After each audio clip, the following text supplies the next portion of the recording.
Welcome रोडी, बहुत स्वागत है आपका हमारे चैनल में। और इस वीडियो में जो है हम लोग बात करेंगे कि आईबीपीएस की जो फॉर्म आई है 2022 वाली, यानी कि आईबीपीएस सीआरपी क्लर्क 12 वाली। तो इसमें जो है वो कैसे आप सभी को अपना ओबीसी सर्टिफिकेट रिक्वायर्ड होगा। ओके, तो देखिए 11th नंबर पेज पे जो है वो आप सभी को इसके बारे में थोड़ी डिटेल्स दी गई है। ओके, तो 11th नंबर पेज में जो है आप यहाँ पे आएंगे तो देखेंगे कि अगर आप जो है वो जिस भी कैटेगरी से बिलोंग करते हैं तो प्रेस्क्राइब्ड फॉर्मेट में आपको सेंट्रल गवर्नमेंट के अकॉर्डिंग जो है वो आपको सर्टिफिकेट अपना तैयार करके रखना होगा। ओके, तो देखिए इसमें जो है वो ये वाला पहले आप पॉइंट पढ़ सकते हैं कि जो 5 नंबर पॉइंट है तो उसमें आपको जो है वो कास्ट सर्टिफिकेट जो है वो इशू होना चाहिए कॉम्पिटेंट अथॉरिटी के द्वारा प्रेस्क्राइब्ड फॉर्मेट में। अब उसके बाद जो है वो आप अगर आपका जो भी कैटेगरी है वो अगर सेंट्रल गवर्नमेंट के लिस्ट में अगर क्रीमी लेयर में अगर वो नहीं रहेगा तो फिर आपको जो है वो एज यूआर ट्रीट किया जाएगा और आप क्रीमी लेयर नहीं होने चाहिए, यानी कि आप नॉन क्रीमी लेयर में बिलोंग करने चाहिए। तो कैसा फॉर्मेट है इसका वो मैं आपको 1 मिनट में जल्दी से दिखा देता हूँ। तो देखिए इसका फॉर्मेट कुछ जो है वो 1 पेज का ही फॉर्मेट है। ओके, ये वाला फॉर्मेट है और इस फॉर्मेट को डाउनलोड करने का जो लिंक है वो आपको डिस्क्रिप्शन बॉक्स में भी मैं दे दूँगा, तो वहाँ से आप इस फॉर्मेट को भी डाउनलोड कर सकते हैं। ऑल ओवर इंडिया में जो है ये फॉर्मेट वैलिड है। सेंट्रल गवर्नमेंट का लेवल पे जो है ये जो भी सर्टिफिकेट बनती है ओबीसी के लिए तो ऐसी ही बनती है। इसमें आपको बेसिक सा जो है वो नेम डिटेल्स, ये सभी आपको अपना एड्रेस, ये सभी जो है वो भरना होता है। हालांकि ये आप नहीं भरते हैं, ये जो है वो ऑफिस से ही भर के आता है। और नीचे में जो है यहाँ पे जो भी ऑफिस से आप करवाओगे सर्टिफिकेट बनेगा तो उनका जो है वो यहाँ पे सील या और सिग्नेचर रहेगा। और अगर डिजिटली बना हुआ है तो वो नहीं भी रहेगा तब भी चलेगा। एज अ सैम्पल मैंने जो है वो एक कैंडिडेट का लिया हुआ है, तो आप इसे जो है वो एज अ रेफरेंस ले सकते हो। जैसे यहाँ पे देख सकते हो कि ये उत्तर प्रदेश में बना हुआ है, तो यहाँ पे उत्तर प्रदेश शासन लिखा हुआ है और यहाँ पे सर्टिफिकेट नंबर और यहाँ पे डेट। ओके, और उसके बाद जो है यहाँ पे कैंडिडेट की फ़ोटो है और ऐसे में अपना बेसिक सा उनका डिटेल्स है, नेम डिटेल्स और जो भी कास्ट है उनका तो वो है यहाँ पे।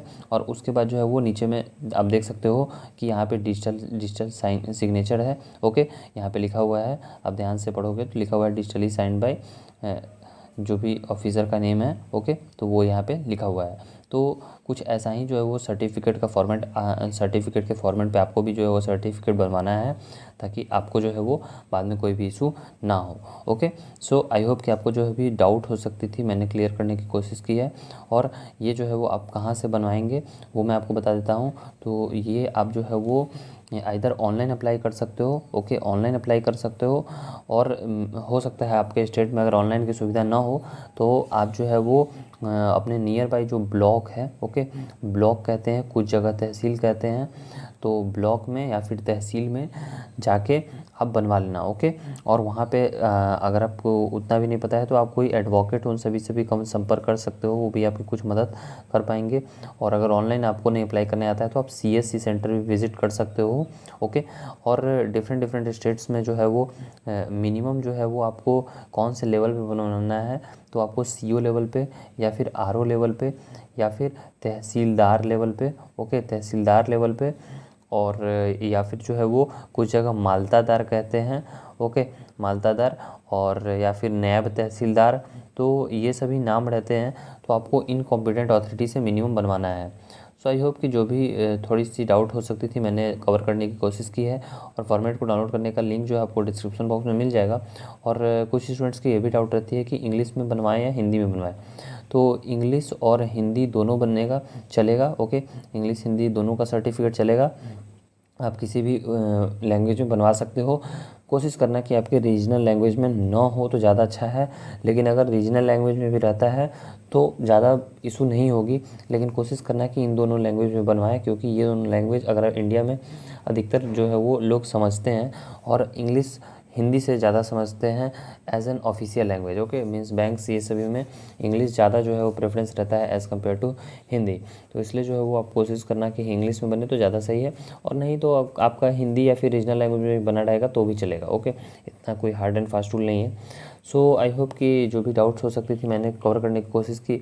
और कुछ स्टूडेंट्स की ये भी क्वेरी रहती है कि कितना पुराना रहे। ओके, सर्टिफिकेट तो चलेगा, तो देखिए आपको ज़्यादा पुराना नहीं रखना है, हार्डली 1 to 2 ईयर अगर ओल्ड सर्टिफिकेट है तो चलेगा, लेकिन आप रिस्क न ले।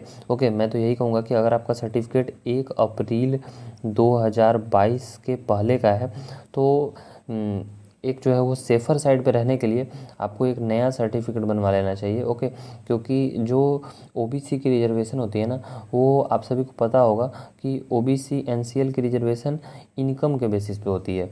यहाँ पे कास्ट तो मैटर करता है और साथ ही में इनकम भी मैटर करता है। तो जहाँ भी अगर आपकी फैमिली की इनकम 8 लाख से 8 लाख पर एनम से ज़्यादा होगी तो फिर आपको ओबीसी के कास्ट रहते हुए भी आपको मीन्स रिजर्वेशन का बेनिफिट नहीं मिलेगा। इसलिए जो है वो कास्ट चूँकि हर फाइनेंशियल ईयर जो है वो हो सकता है कि अब ऊपर नीचे हो जाए, तो इसलिए जो है वो आप सभी को कोशिश करना चाहिए कि आपको एक हर साल जो है वो अप्रैल के महीने में एक बार ओबीसी एनसीएल बनवा के रख ले, ताकि आपको कोई भी प्रॉब्लम ना हो।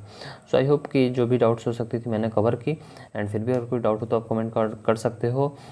अगर आप किसी भी बैंकिंग एग्जामिनेशन की तैयारी कर रहे हो तो टेक्स्ट बुक ऐप से अपनी तैयारी कर सकते हो। इसमें जो है वो बहुत सारे आपको एग्जामिनेशंस की टेस्ट सीरीज़ ये सभी देखने को मिल जाएगी, और इसका जो है वो टेस्ट सीरीज़ बहुत ही अच्छी रहती हैं। अगर आपने जो है इसे अभी तक यूज़ नहीं किया है तो आप इसे यूज़ कर सकते हैं, और बहुत सारे मॉक टेस्ट ये सभी आपको देखने को मिल जाएंगे। ओके, जैसे कि आप यहाँ पे देख सकते हैं। ओके, तो और भी बहुत सारे एग्जामिनेशंस की आप तैयारी इसमें कर सकते हैं। जैसे अगर एग्जांपल करूँ कि एसबीआई की पीओ की, तो देखिए यहाँ पे 206 मॉक टेस्ट हैं। वैसे ही बहुत सारे एग्जामिनेशंस की तैयारी कर सकते हैं आप। जैसे आईबीपीएस कलर की अभी फॉर्म आई, तो आईबीपीएस की अगर मैं टेस्ट सीरीज़ की बात करूँ तो यहाँ पे आप देख सकते हो कि यहाँ पे आप नीचे में जैसे स्क्रॉल करके आओगे तो आईबीपीएस के रिलेटेड आपको जो भी चीज़ें चाहिए होंगी वो सभी मिल जाएगी। ओके, तो आईबीपीएस 2021 की अभी चल रही थी तो उसमें 192 टेस्ट हैं, तो उसी तरह आईबीपीएस अभी 2022 की भी आएगी। तो बहुत सारे टेस्ट सीरीज आप यहाँ पे प्रैक्टिस कर सकते हो। टेक्स्ट बुक से तैयारी करने के लिए आपको जो है टेक्स्ट बुक का पास परचेज़ करने पड़ेगा, और लाइफ टाइम पास 3 ईयर्स का पास आपको 699 में मिलता है, 1 ईयर का पास आपको 499 में मिलता है। लेकिन मैं आपको कूपन कोड दे दूंगा जिसको अप्लाई करने के बाद आपको डिस्काउंट मिल जाएगा। कूपन कोड अप्लाई करने के लिए आपको यहाँ अप्लाई कूपन पे टैप करना है और कूपन कोड एंटर कर देना है। टेक्स्ट बुक का डिस्काउंट कूपन कोड है 66TWX3, और जैसे ही यहाँ पे मैंने अप्लाई पे टैप किया तो देखिए प्राइसेस जो है घट गई। अभी यहाँ पे आपको प्राइसेस दिखाई दे रही थी 699 से घट के 525 हो गई, और यहाँ पे दिखाई दे रही थी 499 से घट के 375 हो गई। तो ऐसे ही कूपन कोड अप्लाई करने के बाद आपको डिस्काउंट मिल जाएगा, और इस पास से आप बहुत सारे एग्जामिनेशंस की भी तैयारी कर सकते हैं।